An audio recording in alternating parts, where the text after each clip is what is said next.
Všichni by začal utíkat jenom, co je vole, a jenom to, přes to sklo na mě. A já.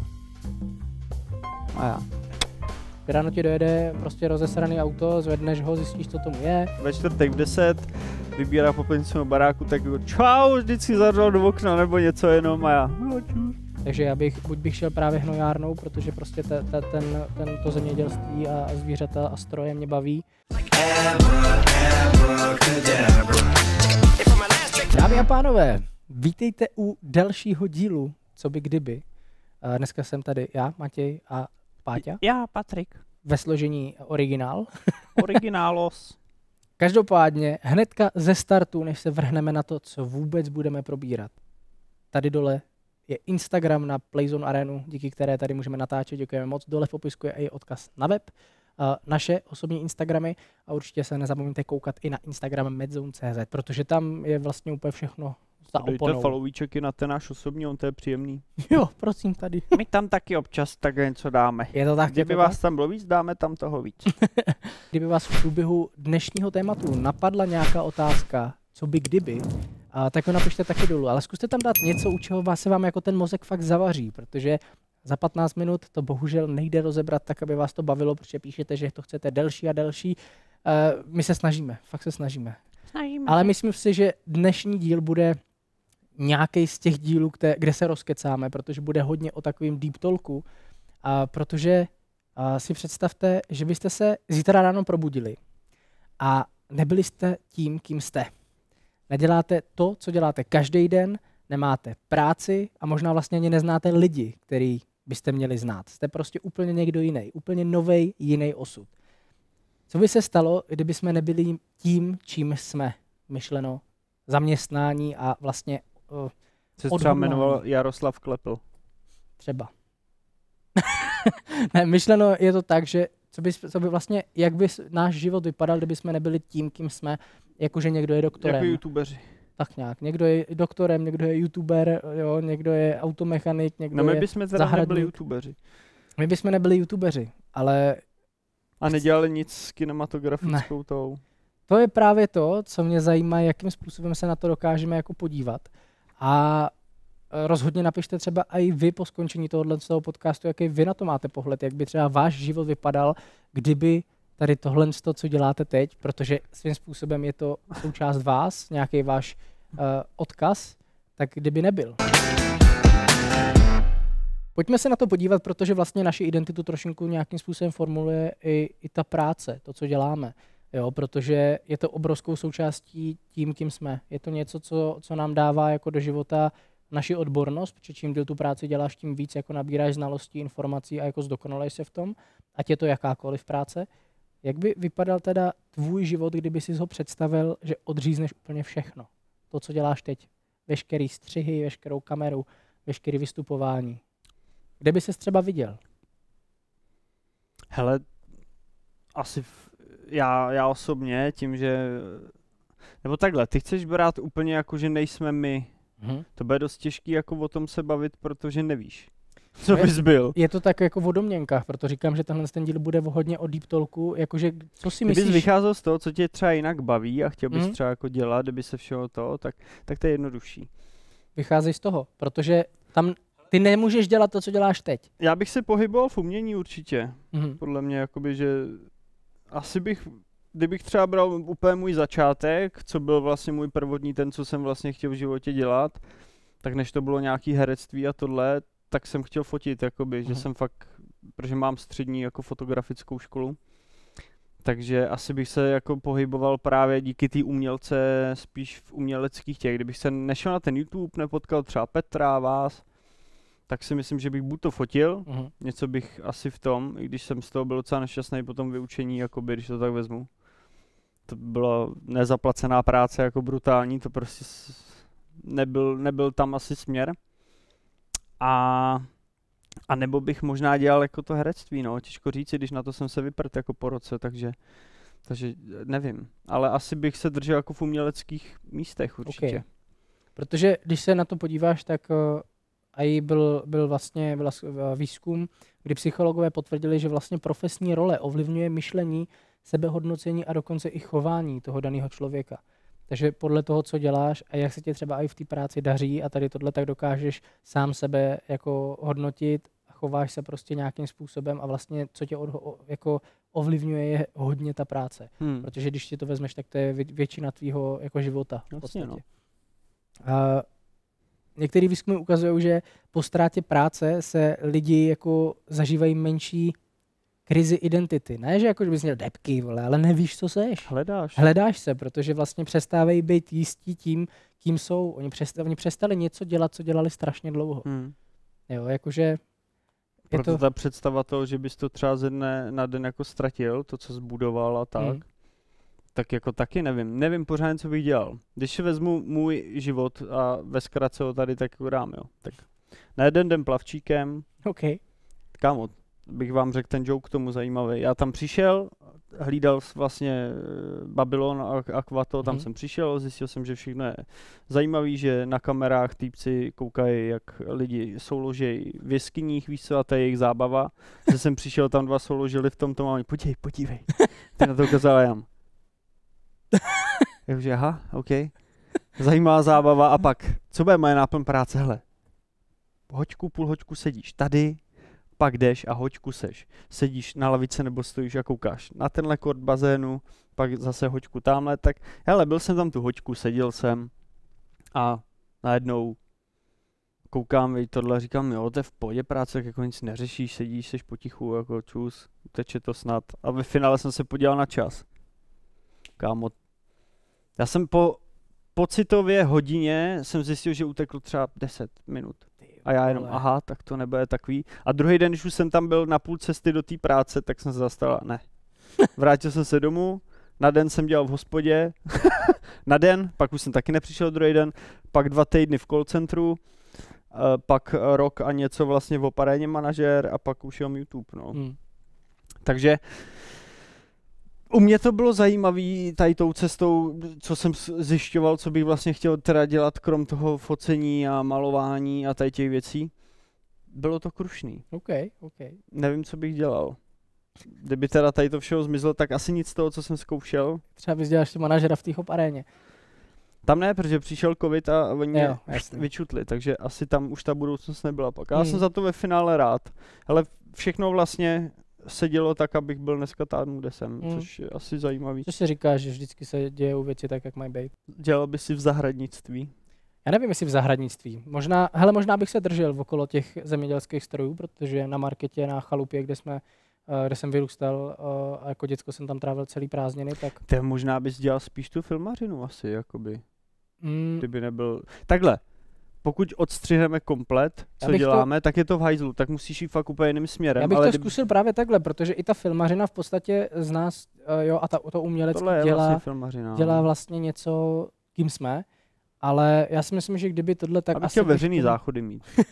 Kámo, to byl můj dětský sen vždycky, jako ale já vám k tomu pak řeknu takovej, nejdřív nechám tebe, promiň. Já bych asi zůstal u toho, nebo šel jako do té hnojárny, jo, to zemědělství, kravína, tady tohle, protože jako já zvířata mám rád a do toho se mi ladí i jako farma, jasný, a do toho se mi ladí jako zemědělský stroje, takže bych asi jako šel nějakou takovouhle cestou, no a nebo jednoduše to, co vlastně teďka se jako učím, že pomáhám tátovi v dílně jako automechanika, protože byť se to nezdá a působím jako citlivý šampónek, a který drží kameru, je to čistý kluk, tak hele, mě nevadí se ušpinit a baví mě ta práce.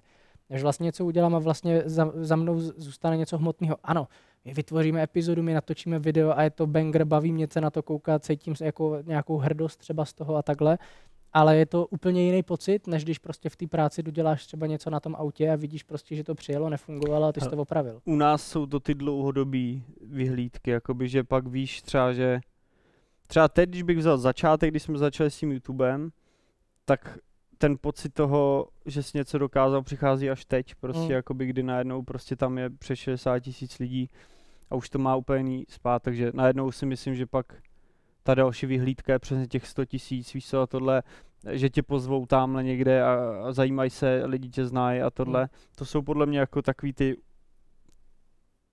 to, co ty pocítíš až fakt jako pak dál, no. Po té práci, no. až potom všem. Jako v podstatě to je možná ta věc, co mě na tom baví, že to je taková, ta oprava v té dílně toho, to je taková ta okamžitá satisfakce. Jo? Že ráno ti dojede prostě rozesraný auto, zvedneš ho, zjistíš, co tomu je, dáš to do kupy, sundáš to, dáš to pánovi, vydělal si peníze, pán máš prostě hned tu odezvu té hotové práce prostě. A hele, ať se to nezdá, tak jo, já přijdu z práce a jsem fyzicky stahanej, protože to je prostě fyzicky náročná práce kolikrát. Já jsem odpočatý v hlavě. Jo, že když si vezmu, já jsem teďka hodně omezil braní zakázek jako filmařiny, že točení a takhle, protože se snažím veškerou tu svoji kreativitu, která mi zatím nechtem zůstala, tak investovat do Medzone. A já vlastně jako kdyby to, co mi chybí na těch zakázkách, ty peníze, tak doháním v té dílně. No, a vlastně, když to řeknu z té psychické stránky, ti to pomůže, protože nejseš vymletej. Člověk může říct, hele, vy sedíte doma u počítače a stříháte si videa, ale ty vole, to je makačka na hlavu jako kráva, že ano, potom přijde domů prostě z práce mama, taťka nebo třeba vaše přítelkyně a jsou utahaný, protože jsou unavený fyzicky, že dělají nějakou jinou práci, ale vy na ně koukáte a sice jako vaše tělo je odpočatý, ale ta hlava, vy na ně koukáte jako tělo bez duše, absolutně, vole, vymletý, nesoustředíte se, nepřemýšlíte vůbec nad ničím, takže kolikrát je to dost náročný a i tady ten stav v podstatě kreativní nebo digitální práce, jinak, ale podobně, jako jsou třeba ty fyzický. Takže já buď bych šel právě hnojárnou, protože prostě to zemědělství a zvířata a stroje mě baví doteď a bavili mě už předtím. A než jsem šel vlastně na střední uměleckou, tak jsem měl vyhlídnutou hnojárnu, kam bych šel. Takže kdybych nešel na umělku, nenaučil se jako pracovat tak teďka žereš v obchodě chleba, který já jsem sklidil na to, vole, o obilí, aby se udělala mouka. Jo, protože bych byl někde a hele, jako v tom jsou jako hezký peníze, když se ale na to tam... nepochybuji. Sice máš třeba žně, tak odjedeš jako z baráku na 3 měsíce, 4 a fakt spíš jako v kombajnu nebo v kulturákách na zemi, když se jedou ty velký štace, ale přijedeš a po 3 měsících má třeba 300 000, že jako ty dobré firmy jako platí fakt dobře. Takže jako je to úplně něco jiného a věřím tomu, že mě to hrozně jako poznamenalo a změnilo. Jo. A mě to poznamenalo tak, že já jsem si vždycky říkal, že já a ty ruční práce jsou jako komplikovaný, protože jsem takovej prostě cítě debilní a to jakoby, takže pro mě to vždycky ten směr byl asi dělat hlavou jakoby, takže taky na to člověk trpí pak jako teď v budoucnu, ale přemýšlím, no. Protože i když vezmeš to malování a tohle, tak je to taky hlava. Sice jo, rukou jedeš, ale není to práce rukama, prostě je to furt práce hlavou. Takže od jak živa asi u mě jako ta hlava, no, byla. Já jsem vždycky říkal, nechci dřít, ačkoliv třeba stavba, tohle přijme to zajímavý, táta má stavební firmu, takže je dost možný, že kdybych nedělal nic z toho, tak třeba jsem u něj na té stavbě a třeba by se mi úplně všechno změnilo, ale tím, že jsem od malička byl vlastně snílek, pohyboval si prakticky od 18 let po tom YouTube a to, tak jsem hodně přešel do tohohle světa, té kreativity a toho a úplně jsem šel jinou cestou, no. Takže já třeba zapojit si komp a tyhle věci je pro mě něco, kde si říkám, nevím, jak bych to udělal, potřebuji na to lidi, co mi s tím pomůžou. A ve finále jsem pro život třeba nepotřebnej takovej, víš, jakoby, že ty kreativci a tohle ve finále, takže těžko. Já lidi můžu bavit, asi jenom tvorbou nějakou, jinak mizivá existence. Myslíš si, že by ses nechytil v nějaký jako manuální práci? Třeba jo. A jako takhle z fleku, kdyby tě napadla jedna, kterou by si řekl, že hele, to bych si chtěl zkusit jako zdokonalit a jako... Mě hrozně třeba lákala archeologie. OK.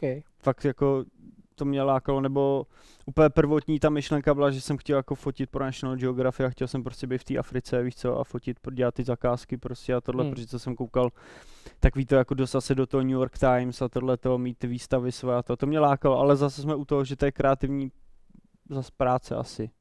Není to takovej, nevím, hele, já na tohle jsem prostě tupej, na ty práce rukama a až bych řekl hloupej jako v hodně věcech, že ostatní se baví o součástkách aut a tohle a já. Tady nevím, co říct. Líbí se mi auta vzhledově, zase z té kreativní části, víš co, a tohle. Takže nepotřebný pro život. Ahoj.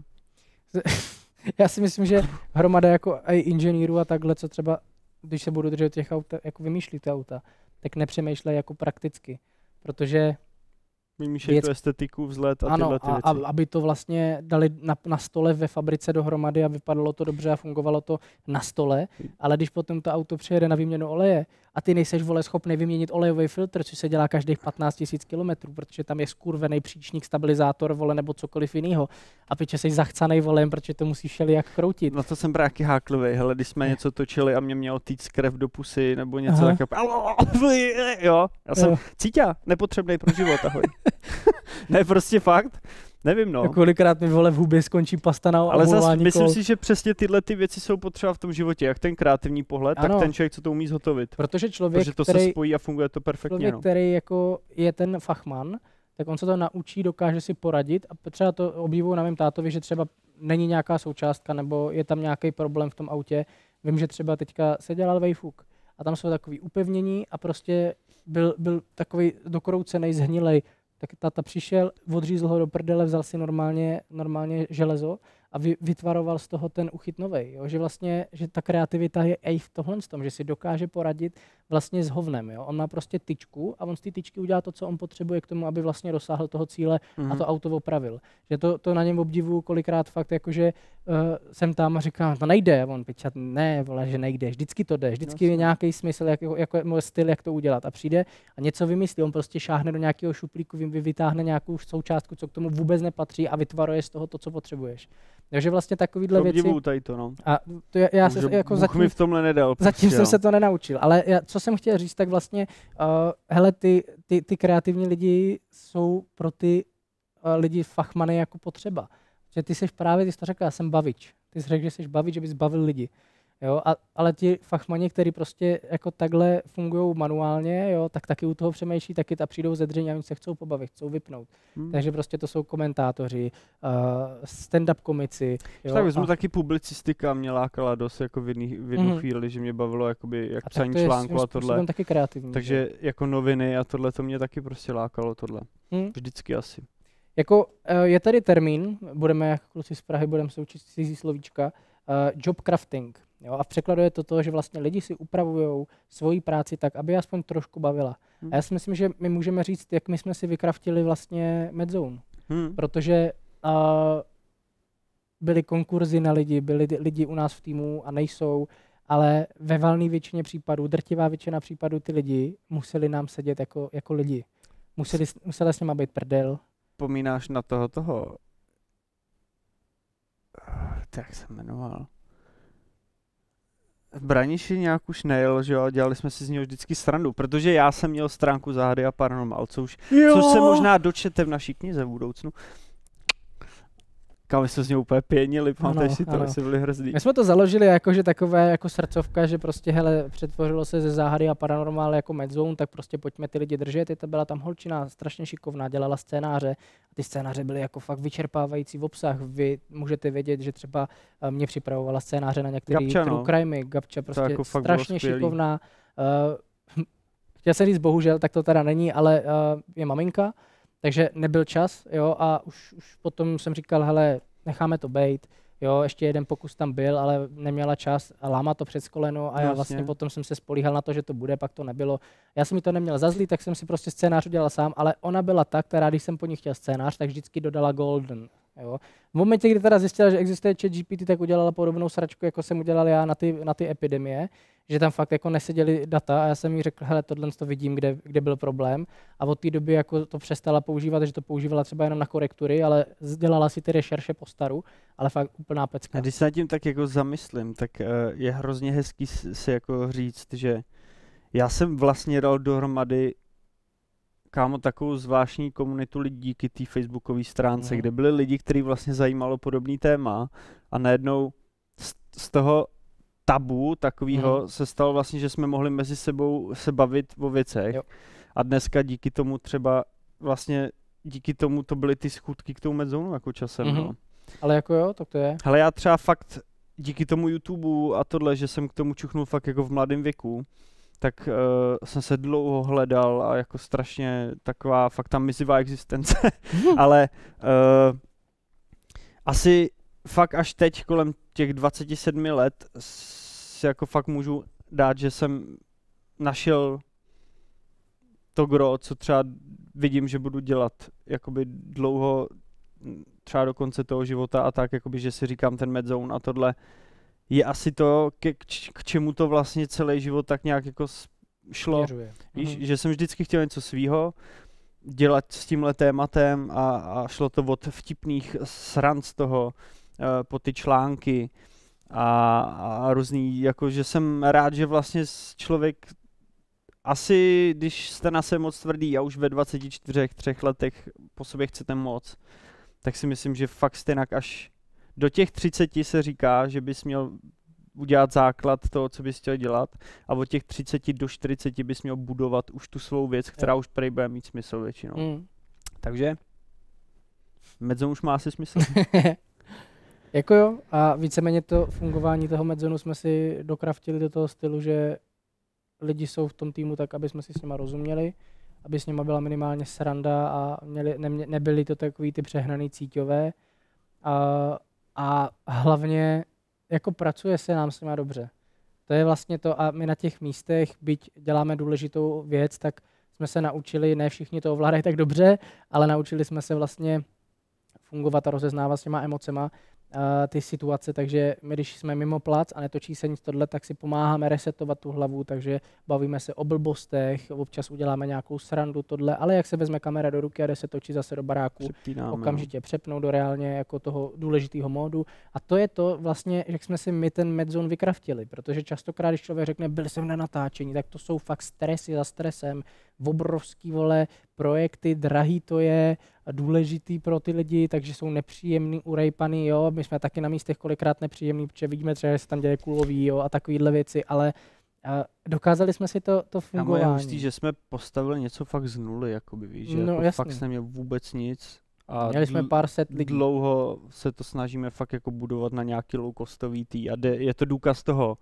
že, jak vám každý říká, potřebuju kapitál na to, abych tu věc mohl dělat. Nepotřebujete ve finále, fakt ve finále stačí jenom mít ten sen a fakt jako tam jít si zatím. Záleží z dlouhodobého hlediska to prostě všechno trvá, jako víš, nemůžeš čekat, že za rok hned prostě budeš mít ten a za každou tu epizodu a celým tímhle kanálem je vlastně jako fůra práce další, jo, že ten Medzone pro nás nekončí vydáním videa vždycky, ale vlastně každý den je tak nějak Medzone trošku. Furt to nějak žije a tvoří. To je to stejné, jako říká, že o tom furt přemýšlíme, tak já taky. Já čekám, než mi v práci vyteče volej auto, tak vezmu telefon a volám ti, že mě něco napadlo, že jsem o něčem přemýšlel, takže jo, a děláte svoji práci, tak vždycky to, co děláte jako takový to hlavní, tak vás ovlivní. Těším se a doufám, že se z toho jednou stane main job z tady toho, protože pak si myslím, že začnou vznikat fakt parádní projekty. A velký, možná i dokumentární věci, jakoby fakt, že člověk se posune zase do dalšího jako sféry. Pojď si zkusit představit to, že si zahrám takový roleplay. Probudil ses ráno a už nejsi střihač, youtuber, ani prostě tvůrce, ale seš třeba operátor jaderné elektrárny. Zkus popsat ve zkratce, vybereš tohle. Jak by to vypadalo. Hele, vím o tom hovno, takže by to bylo hodně zajímavý. No, můžeš být učitel ve školce třeba ještě. A to by bylo zajímavý. Jo? Mě děti nevadějí do určitých chvil. Do určitých chvil. Jakoby učitel ve školce. Ve školce je to krása, to ještě podle mě není takový to velký učitelství, tam, že hlídáš ty děti. A ve škole? Ve škole by to bylo zajímavý. Ale asi by mě to bavilo, kdybych mohl mít, hele, bavily by mě třeba ty dějiny, dějepis a tyhle ty věci by mě asi bavily. Tím zase moc to spojuju s tím Medzonem a s tím, že mě bavily jakoby spíš ty historické věci a tak. Kdybych třeba dělal informatiku, tak mě to vlastně jaký asi je blízký, takže to je v pohodě. Takže nevím, co bych musel dělat tělák s mým tělem, podle mě. Jako kdybych dělal tělocvik, tak bych byl, to bylo zajímavý. Já si myslím, že kdybych jako pracoval, dejme tomu jako právě operátor jaderné elektrárny, tak si myslím, že máme další Černobyl na světě. Co to dělá za čudlík? Co dělá tohle tlačítko? Proč to bliká červeně? Začne to houkat. Jako, hele, to je právě... To jsou místa, které si ani nedokážu představit, co bych dělal, protože mám o tom jakoby vůbec nemám mínění, co ta práce obnáší a takovéhle věci, takže těžko představovat, ale přijel bych do práce, abych si sváču nohy na stůl, omylem bych zmáčnul to tlačítko. Všichni by začal utíkat jenom, co je, vole? A jenom to, přes to sklo na mě. A já. Jo. A já. Homer, vole. Asi si hledám nový job. Myslím, že už bys nehledal nic, bylo do týdnu po tebe. Po tebe bylo, ale mastný flek. Takže sorry, nebylo to dlouhý povídání, ale u mě by to skončilo hodně rychle s tím. Možná bych z toho natočil parádní video. Poslední. Jako, hele, ještě popelář, co najde poklad. Tyhle, to je hezký. Popelář by mě nevadil. Asi by si zdržel, dal si to cíčko, jel bys. To jsou ostří hoši, leda byly zavěšeni na svých kamionech. Je to tak. Měl kamaráda popeláře. Jo? Jednoho. Nehultal se jmenoval. Bylo to zajímavý člověk. Vždycky věděl, že ve čtvrtek v 10 vybírá popelnici na baráku, tak jako čau, vždycky zařval do okna nebo něco jenom a já, čus. Hrál DBRčko, frajer. Takže a ten jako to celý život chtěl tak nějak dělat tu práci, no. Jsou fakt lidi, který to jako láká. Dneska jsou za to docela dobrý peníze, za toho popeláře. Že je málo lidí, no. Akorát mě vadí smrad, jako když je nějak extrém a tohle, takže tam to asi je hodně, no. Tady u toho bych asi možná měl problém se žaludkem. Jsi tam odplivil chlapsky 2-3 litry a jel bys dál. Jako, hele, nevím, myslím si, že moje povolání v jaderné elektrárně by dopadlo stejně jak to tvoje. No vyjde. Kdybych to zmáčkl něco špatně a hotovo. Jak byl vyklepaný a ve stresu úplně z takovéhle práce asi, jakoby. To už máš takový to fakt, že máš v rukou, kámo, fakt jako riziko, jak si jako, no. Hele, já tady mám poznámku, že třeba ten učitel ve školce, ono si říká, že to je krásný, ale představ si tu scénku. Ticho říkám, ne, to není pití, to je barva. Co znamená, že někdo chybí? Kde je Honzík? Víš co, to není, vole, jako krása. Vem si, ty učitelky mají třeba 30 malých děcek, no který jsou, vole, jak Duracell, vole, králíček. A lítají tam, dělají bordel a když se řekne, jdeme ospinkat, ne, mě se nechce, potom ti polovina pochčí. Je to těžký s těma dětma, tak vidím to u bráchy, prostě je to extrémní dávka energie, co ty děcka mají oproti tobě. Ty to musíš korigovat. A ty to musíš korigovat a já mám stresy z toho, když vidím, že lítají kolem bazénu, třeba na baráku, takže já jen vidím, že už běží bazénu. už přemýšlel jsem, už jsem si několikrát představil, že spadnou, že já zahodím ten telefon, skočím tam v těch hadrech, jako. Jednou jsem Ratolesti, byli jsme stejný. Jo, a teď každý děcko je takový. Některý je víc energetický, ale jo, musí to být taky, kámo, vyčerpávající extrémně. Brutálně tahle práce, že přijdeš domů a máš hlavu fakt jako... Extrémně jako balon, ty potřebuješ domů přijít a nic nedělat. Proto ten tělocvikář a tohle je taková ta ideální jakoby asi vize toho učitelství třeba, protože na ten tělocvik tam je vybiješ tu jejich energii a pak do háje. Jediný, co dáváš bacha, aby si někdo nepropích něco nebo nezlomil a to je celý. Takže problém. Všechno. Hele, mám tady nějaký jako takovou trilogii typologií našich jako dětských snů, třeba rodičovských projekcí a toho, že vlastně si můžeme stát něčím úplnou náhodou. Ale takový ty dětský, jo? Říkali jsme popelář, kosmonaut, princezna, prodavačka v hračkářství. Jsou všechno takové jako ty projekce, co si říkáš, že bys chtěl být jako děcko. Jakmile jako rosteš a vlastně se blíží ten bod toho zlomu, kdy ty rodiče začnou přemýšlet, co z něho bude. Tak jako, že oni by chtěli mít právníka, doktora, vole, něco pořádného. Máma ta země chtěla mít plastického chirurga, aby měla vystaráno. Nebo zubař líp taky a takovýhle věci. No. Nebo veterinář. Tam mě v dětství vždycky jako odrazovalo ta představa toho, kolik let na té škole strávíš a co všechno budeš muset biflovat do těch hlav a tohle. Takže a to samý ten kosmonaut, tam by to taky vyhořelo rychle, takhle to nadšení. Jo. Jako dítě vidíš ten finální, co děláš, že jo, v TT, ale to, co tomu předchází, než to děláš. Když si řekneš právník, doktor, že jo, zubař, to jsou všechno jako profese, které jako nevošulíš, když nejseš na té škole pozornej, nezáleží ti na ní, neučíš se na ní, protože to jsou jako, to tě dožene okamžitě, jak vylezeš z té školy. Hlavně to jsou práce, ve kterých musíš být dobrý, protože když v nich nejseš dobrý, tak vlastně si tím nevyděláš, no. Je to tak? A hlavně, což o to, ale dostaneš se do velkého průseru. Ale třeba princ. Ty vole, Fangley Bait. Buckinghamský palác. Následník trůnu třeba. To je hezký. Ale taky nevíš, co všechno oni musí dělat. Oni jsou taky jako kdyby oni jsou politici svým způsobem, že jo. Takže taky jako dětský sen dobrý. No. Je tam smutný takový to, že seš sice král třeba té země nebo to, ale vlastně stejně už ta politika je nad tebou. Ty seš, i ten prezident je u nás jako taková figurka no. Jenom. Jako jo, něco podepíše, ale vesměs všechno jde přes schválení. Chtěl bys být prezident. Ne. Ani si nikdy třeba jako v dětství nepřemýšlel, že bys byl prezidentem. Jo, a myslím si, že pár let dozadu jsem nad tím taky přemýšlel, když jsem viděl, co se tam děje za bizárnosti. Nejlepší, že to můžeme prostě v 50 zkusit, víš co? Medzone nahrát. Jo, prej Medzone strana prostě nějaká. Jo. Věříme v duch. Když potom ještě vezme, že vlastně život tě může navést někam úplnou náhodou, a já tady mám takový docela funny jako větičku, já jen šel na brigádu a najednou jsem tady 12 let. Což se taky může stát. Narazíš na práci, která tě vlastně baví a zůstaneš tam, protože tě baví, naplňuje a taky nějakým způsobem definuje. Tam pak je důležitý rozeznat takovou tu kdy tam seš z pohodlnosti, anebo fakt tě to baví, no. Ale to z toho, že tě to baví, tak určitě jako na cestě můžeš najít jako tu svou cestu. Na té cestě naší, někde seš, protože chceš a někde seš třeba úplnou náhodou, ale stejně tě to místo jako nějakým způsobem definuje. A já tady mám... A v pivovaru by mě to nebylo, nebo vinici mít, to by mě taky asi masilo. Je určitě kolem toho hrozný peklo, je mi to jasný. Pálenice třeba byla. Ale... Jako teďka třeba zkus se zamyslet nad tím, kdo z Medzonu by jak vypadal třeba v paralelním vesmíru, v alternativní vlastně realitě. Já tady mám Freddyho, že by byl třeba duchovní terapeut. By třeba vypadal... Honzo jako zločince třeba. Ty vole. Vlastně ten kontrast úplný. Jo. OK. Já tady jako u Jury tady mám třeba na jako poznámku jako mistr pivař, takže by byl třeba nějaký pivovar. Sládek. Yes. Jo, myslím, že by to šlo třeba, jo. A je tady jako, vem si, že třeba ty bys mohl být třeba prodavač tapet. Andy učitelka, podle mě. Andy by možná mohla být učitelka. Tapet. Vy chcete tuto nebo tuto? Počkej, ty si děláš srandu, ale to je jako velká věda. To je jasný, ale já vím, že to nedám. Ne, to já si myslím, že bys to právě dal, protože tam jde hodně o estetiku. Tapet.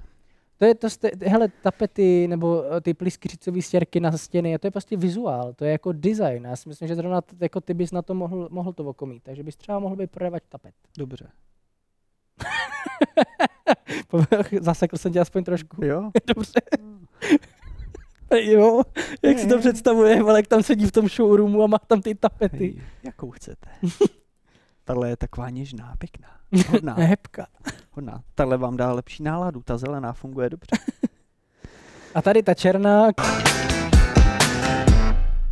Hele, když si to takhle vezmeš, tak řekli jsme si, jako, jak by to třeba vypadalo, kdyby jsme neměli to, co jsme, to povolání naše a vlastně to, co nás formuje do toho, jaký jsme, ale říkali jsme, že ráno se probudíš a seš někdo jiný. A mám tady nějaký jako možný konce.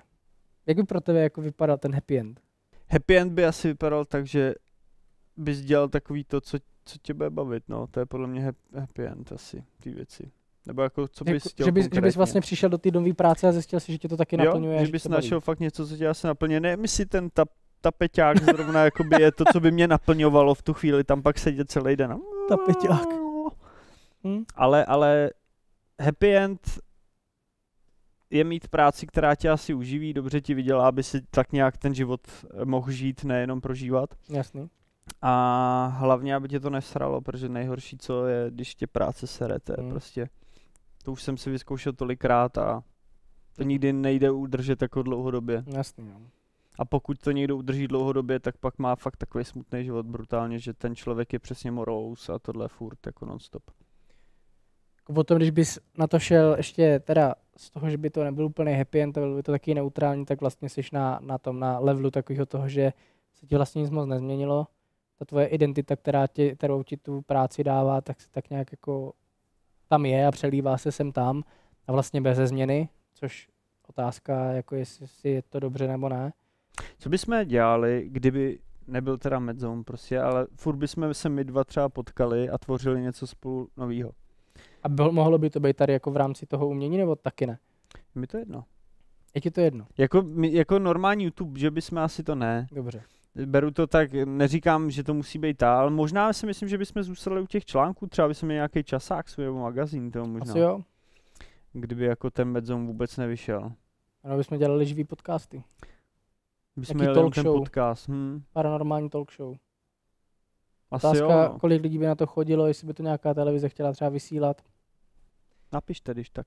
A jako kdyby mě teďka někdo řekl, příští týden ti Medzone končí, kluci s tebou můžou zůstat, co budeš dělat, aby jako jsme přežili a mohli si třeba tou nějakou další prací vydělávat peníze, tak bych asi složil produkci. Protože si myslím, že nás ten craft jako takovej baví. Jo, že myslím si, že naopak jediný třeba co, a to si myslím, tohle to má každý z nás v práci, tak jednou za ten rok prostě přijde období kopru, že se ti nic nechce, nic tě nebaví, nemyslí ti to, ale myslím si, že tím, že bychom dělali třeba pro lidi zakázky, jo, jako filmový videa, videoklipy, reklamy a takové věci, takže ten craft by nám tam zůstal. Ten editing si myslím, že bychom dělali, ten edit těch videí asi. To je takový, co by nám zůstalo. A kdybychom úplně šli z téhle sféry pryč, že bychom reálně jako fakt museli dělat úplně něco jiného. Já bych ty auto opravoval, ty by se polepoval. V rapy. Jo, ty.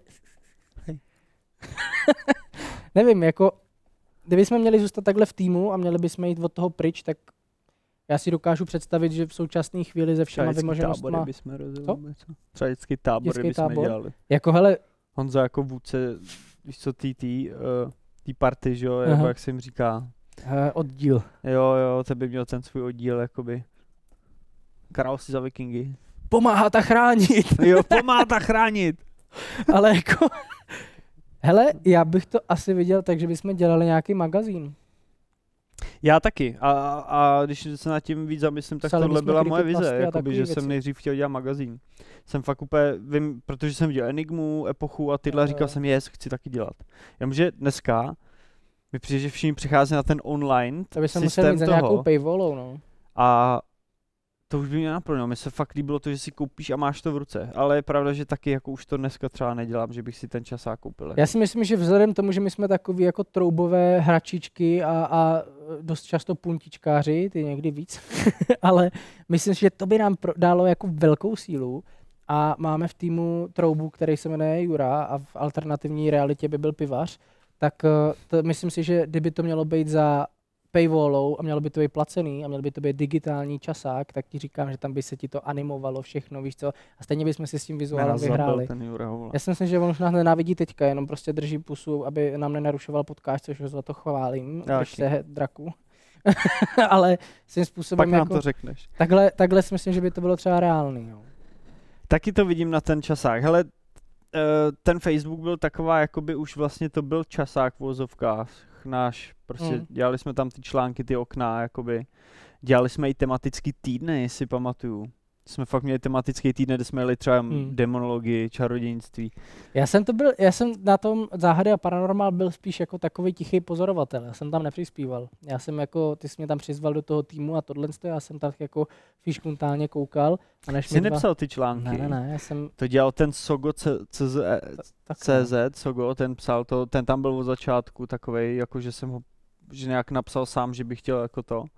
Nevím, tam bylo hrozně moc lidí, tam se fakt vystříhal kotel lidí, protože Facebook to nezačalo vydělávat nikdy, jako vypracovalo se to na nějakých 12 000 tam je vlastně dneska, což je docela hezký jako na Facebook a vím, že v té době jsem byl jako jedna z největších stránek těch facebookových na ten paranormál, ale bylo to takový, že to třeba 3krát chcíplo, jakoby, pak se to zase obnovilo, jo, a tak, no, ale byla to přes toho, že jsem chtěl magazín a vlastně ta moje vize byla celá, že jsem říkal, hele, teď jsem tady, ale jednou bych z toho chtěl mít jako časák, prostě suverénní.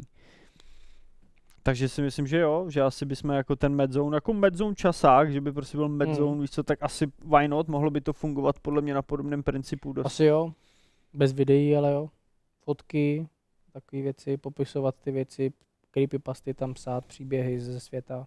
Yes. Asi jo.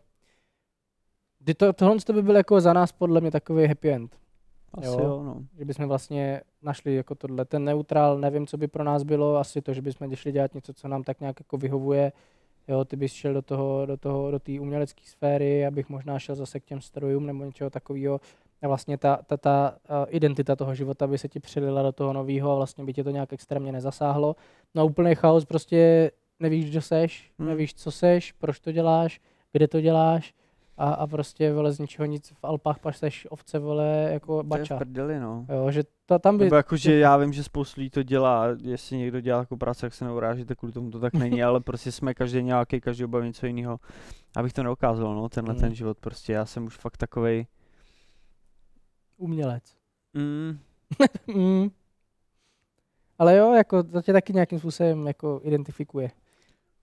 Jako za mě jako jsme to tak nějak rozpitvali do takových všech těch větví na té koruně toho Asi stromu. jo, diváci. Takže myslím si, že se blížíme do konce. Já tady mám jenom jednu zajímavost. 70% lidí podle studií nejsou spokojení se svou prací na světě. A v Japonsku máš takzvaný ikigai, což je důvod, proč ráno vstát, spojení práce, vášně a smyslu. Mám tady jako 2 docela dost významný jména. Danny DeVito. Je to americký herec, majinkatej. Záprdek, dřív byl kadeřníkem. Fakt? Nevyučený kadeřník. Hustě. A třeba Harrison Ford byl tesař. To vím. Jo, a vem si Jason Statham. Byl snad i osvětlovač, že osvětloval. A Statham byl model. Jim Carrey byl to není majordomus, ale dveřník, vrátník. Jo, že jakoby v hotelu otevíral dveře lidem. Ne, tomu se nějak jmenuje. To nazývá tady ta funkce.